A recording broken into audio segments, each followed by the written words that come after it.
Hi folks, welcome back to the channel.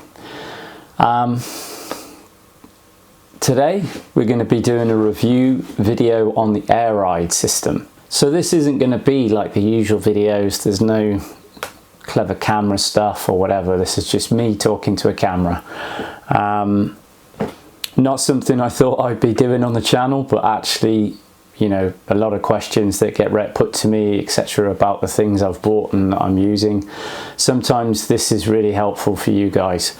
So I thought, yeah, some of the products, AIRRIDE,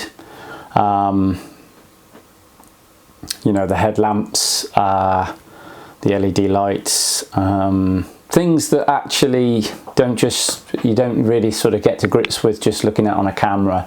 You need to use them for a while. I will try and do short and sweet. Don't really do short and sweet. I will try and do to the point videos on a review, and today's is going to be about the AIRRIDE system. So you can call this part 3 if you want, because if you haven't seen AIRRIDE part 1 or 2, I suggest you head on over, if you're interested in AIRRIDE, and go and check those out in order first, then come back to this video. But this video is going to be about the AIRRIDE system. We're not going to cover anything else in there. I've written down a few things that you guys have asked me on different platforms over the months, what my thoughts are and stuff, and yeah, today we're going to share those with the answers with you all. I've been living with the AIRRIDE system for about 6 months now. It's been, in a nutshell, it's been awesome. It is absolutely fantastic, and I have no regrets about buying it. So for the people who aren't going to take another 6, 7, 8 minutes this video is going to take, that's the in a nutshell, it's awesome, and I'm really pleased with it. In a bit more detail about what I like about it, and if there are any sort of dislikes, I wouldn't call them dislikes, just things to be aware of if you're buying it. Starting off with that, I'm going to talk about the performance side of it, because really that's, I think, that's the only place, if I've got any drawback, or certainly as far as your questions go about it, it's going to be in the performance related section. See, the thing is, AIRRIDE, airlift, AIRRIDE, and that is a system for lowering your vehicle, and I would say more sporty performance. But the VB Air is a very different system. That's not what I've got, and I don't know a great deal about it. But what I do know is it's for going up rather than going down. So if you're looking for driving a van raised, you know, swamper mode, whatever you want to call it, AIRRIDE is not the right system for you. VB Air is. But if you're looking at, you know, a van that you like the look of a low van,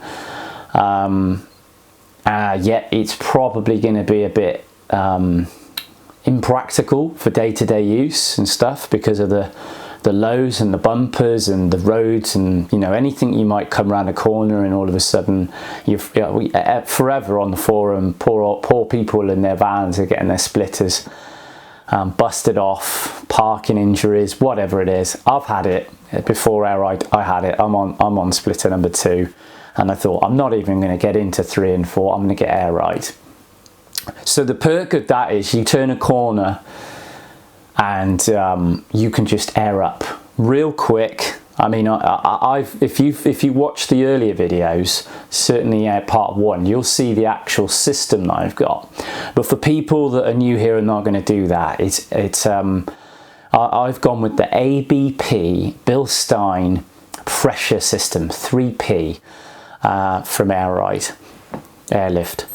That's what's on my van. There are different variances of it, and I've got dual compressors and the 3/8 lines. So having the bigger lines, when I push for airing up, it does it quicker. The tank will put the air in the bags faster than if you use 1/4 inch lines. That's what that basically does. The 2 compressors will actually give you a quicker fill time for the tank, because when you put air in the bags, you use the tank's air, and the compressor will come on when it draws it, or, you know, depending on the settings you've got when you need to put air back in that tank. If you've got 2 of them, they will cut off quicker because it's twice the energy going in. That's basically what that's about. But yeah, going back to the performance side of it that we're saying, few people have said to me, what is my honest overall impression of the ride quality? So the ride quality is, for me, is absolutely spot on. I think when I'm driving a T32, and that comes with, I think, the firmest suspension of any of the vans from the factory.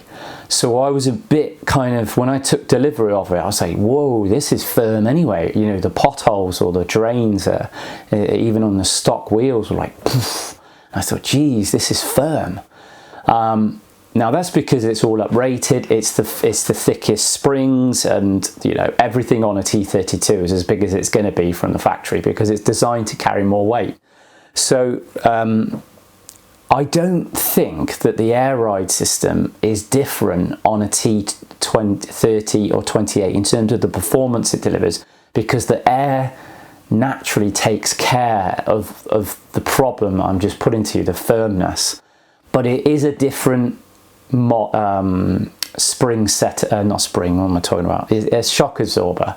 So don't take that the wrong way. You do need the one that's right for your vehicle. But what I'm trying to say here is the bumps and the firmness from a factory is more so on a T32 than a T30, 28, 26. If you add AIRRIDE, I would assume that the T26, 28 and 30, which is generally softer from the factory, will all kind of level out, be a level playing field, because air is air. There's a sponginess to the bump, and yet it still does deliver a decent drive. Now, when you have like lowered suspension springs, coils, whatever, B14s, Bilstein B14s, I've never experienced the ride quality myself, but I'm going to guess from the amount of people that have quoted it that it's quite a firm ride, which means that you're going to feel the road, and so there won't be wallowing or you know, leaning, or everybody has a different kind of view of it. But basically, you take a French car, for example, they're known to be a soft ride. Take a German car, they're known to be firm. BMW, firm ride, straight out the factory, it's firm, all models. So with the Bilstein suspension setup, it's going to be a firm ride. That's going to sacrifice comfort, of course it is, because obviously in order to get seriously good road handling, you sacrifice bumps and thumps. So if you've got low profile tyres, you're really going to notice that. Now the AIRRIDE system, I don't think I'd like to be sending that round a track. Yeah, here's the thing. I saw a track car using AIRRIDE, and I couldn't see the relevance there, because he doesn't need to lift up and lift down, that's for show. He doesn't need practicality like we do in the campsites when we've got the low rise and we need to get on places. He's got a track car, and so he's going to send it on a track hard into bends. He's going to need the best suspension system for handling. So yeah, that's where I would think AIRRIDE is not the right system. So when somebody put the question to me, what's the performance like? It's something in the middle. It's soft enough that you can ride on 20s, 19s and not feel like you're going to lose fillings. But you can also go round a bend and not feel like you're going to tip over. So that's how I'm going to put the performance aspect into a nutshell on this suspension. As for the practicality side, it's a no-brainer. If you can afford to put AIRRIDE on your van, the range of adjustment, which you've seen in part 2 of my video, is phenomenal. It can go from, I don't know, well, the wheels are well up in the arches, to probably a 3 to 3.5, 4 inch gap between the tyre and the arch. So there's a serious range of adjustment. But with this system, it's a pressure-based system. You can adjust it depending on what weight you put in the back. So if you fully load up in the back with either tools or bits and pieces, or if it's your camping gear like that would be for me, and you can see that the van's sitting differently under the pressures that you were working on, very easily you can pump it up and level the van back out. With you know, a coil or a lowering set, you're going to bring that lowered height down even further, and of course then you haven't got much range for the suspension to absorb the bumps and stuff. So another really big asset to AIRRIDE is that you can get away with all that when you're using the van for what it's meant for. After driving the van for 6 months, I haven't had any troubles with the system whatsoever. The initial handover, good old Adam from AR Tuning popped down to me because there was a tiny leak on one of the valves.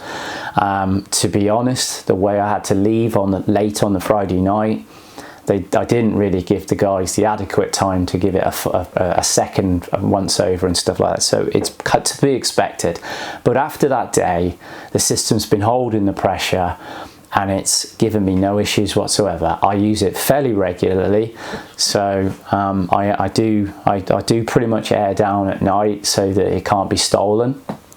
Well, it could be stolen, but it would be very difficult to steal it when you air right out.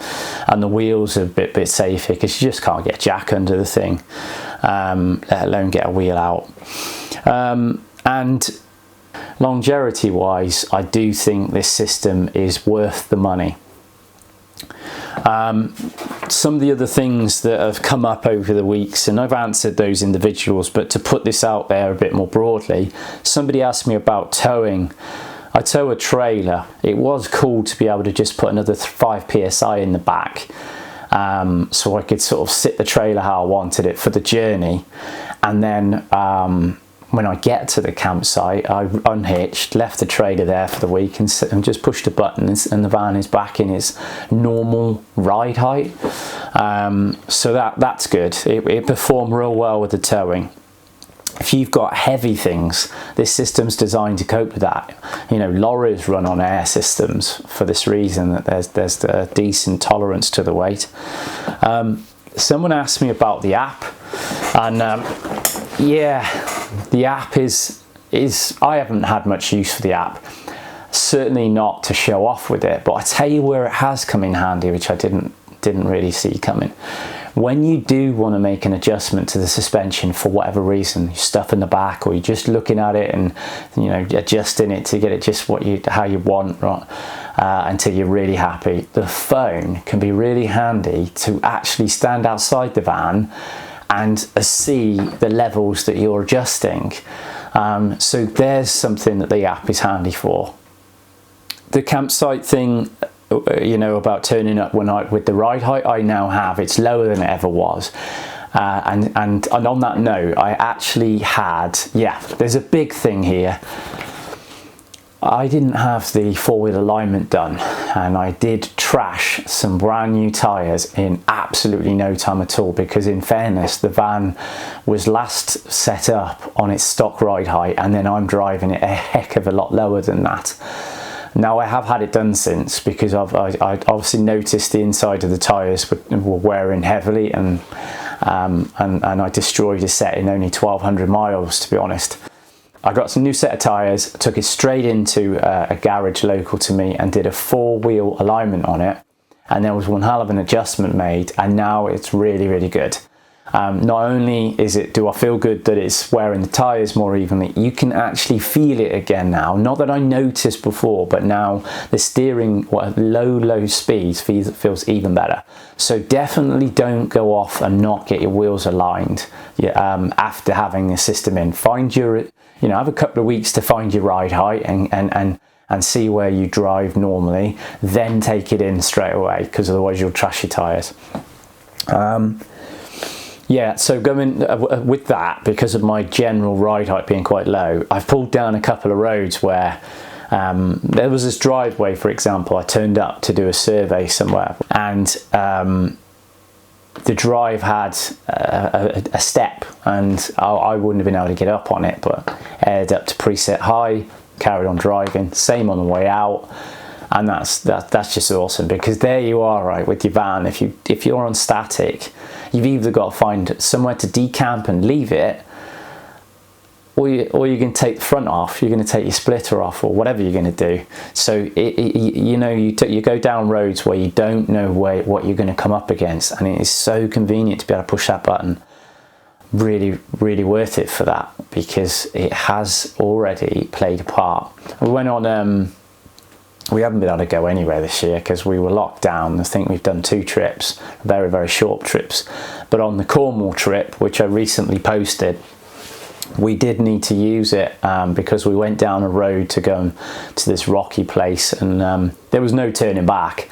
And yeah, I had to get quite high, to be honest, because the way the road swept out of the bottom from a steep incline.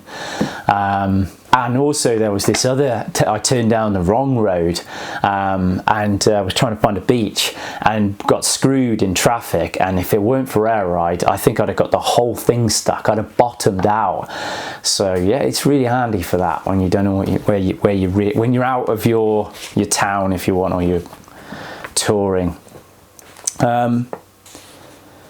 Compressors, a few people have said, you know, the compressors, are they really loud? Yeah, they're not quiet, but it's to be expected. I mean, mine are mounted outside the vehicle, and you know when they come on. I wouldn't say it's really noisy outside the vehicle because the diesel engine running and stuff, everything going on, and you don't have to hang around for the compressors to load back up. As long as your bags are at the height you're meant to be and you can turn your wheels and all that, you can get gone and let the compressors be on while you're driving away, and no one tends to notice. Inside wise, you can definitely tell. In fact, the Transporter HQ boys, they did a video recently with full measurement of sound and everything else, which was really handy. Because so on that note, there is a new compressor that looks like it's going to be going somewhere because it's super quiet and can sort of swap out the 444s for these quieter ones. I haven't got any personal experience with it, but the video is really good, and it looks like there's something that I would certainly be interested in because it's loud enough that I think I would find a benefit to replace them if there's a decent system for the money. Reliability, we've covered that. I haven't experienced any issues whatsoever. So since actually putting the system in and just adjusting a little leak that we missed on the very first weekend of fitting it, been no issues. You know, the voltage, I cranked the engine once when the compressors were on, and you can see that the voltage drops too low, and the system recognizes that. It cuts out and it will come up with an error message on the display, and it's low voltage, and then as soon as your engine's running again, it sort of looks back at the voltage, say the voltage has come back up, and it will carry on. So I'm not going to class that as an issue. That's basically clever electronics, to be honest. And yeah, I think really, because we're just covering the AIRRIDE system, that covers almost everything. So hopefully, if that has been any good to you, because you may have had any queries or questions, if you've still got questions, I would advise you go back and look at either the AIRRIDE part 1, which is all the fitting and the getting it installed and the things I came up with the wheels, and what I mean by that, the size of the wheels and the tucked versus the wide stance on the wheels. That's something that you really do need to take note on. And part 2 is the full demonstration of the system. So I show you how to use the panel, what it does to the van outside. You will get a bit of an idea of the noise from that. All that good stuff is in part 2, and then this is the follow-up 6 months later, because you know you can have these things put on, and if there's going to be a problem, you probably know about it after about a month of owning it. So I've answered all those questions. So I hope you found this video helpful. I would love to hear your comments below if it was, and give it a thumbs up and share it to anybody that you think would benefit from this. And for everybody that follows the channel already, typically it's not a review channel, but if you think I should continue to review the other things that I've put on the van, such as the headlights, you know, anything that you know you need to sort of see how you get on with after several months type thing, then let me know in the comments below, because I will take note on that and probably do a few more of these videos and feed them in with all the other stuff. On a final note, I've got another build video coming up, so you guys that have been waiting and patient for the driveway mods, there's something coming up. I'm filming it at the moment, so it will be out maybe next weekend, maybe next Friday, but we'll see. Thanks very much for watching the video, and stay until the end if you got this far. And if you're new here, don't forget to subscribe to the channel, hit the bell icon so you get notified every time I upload, and I will see you in the next one.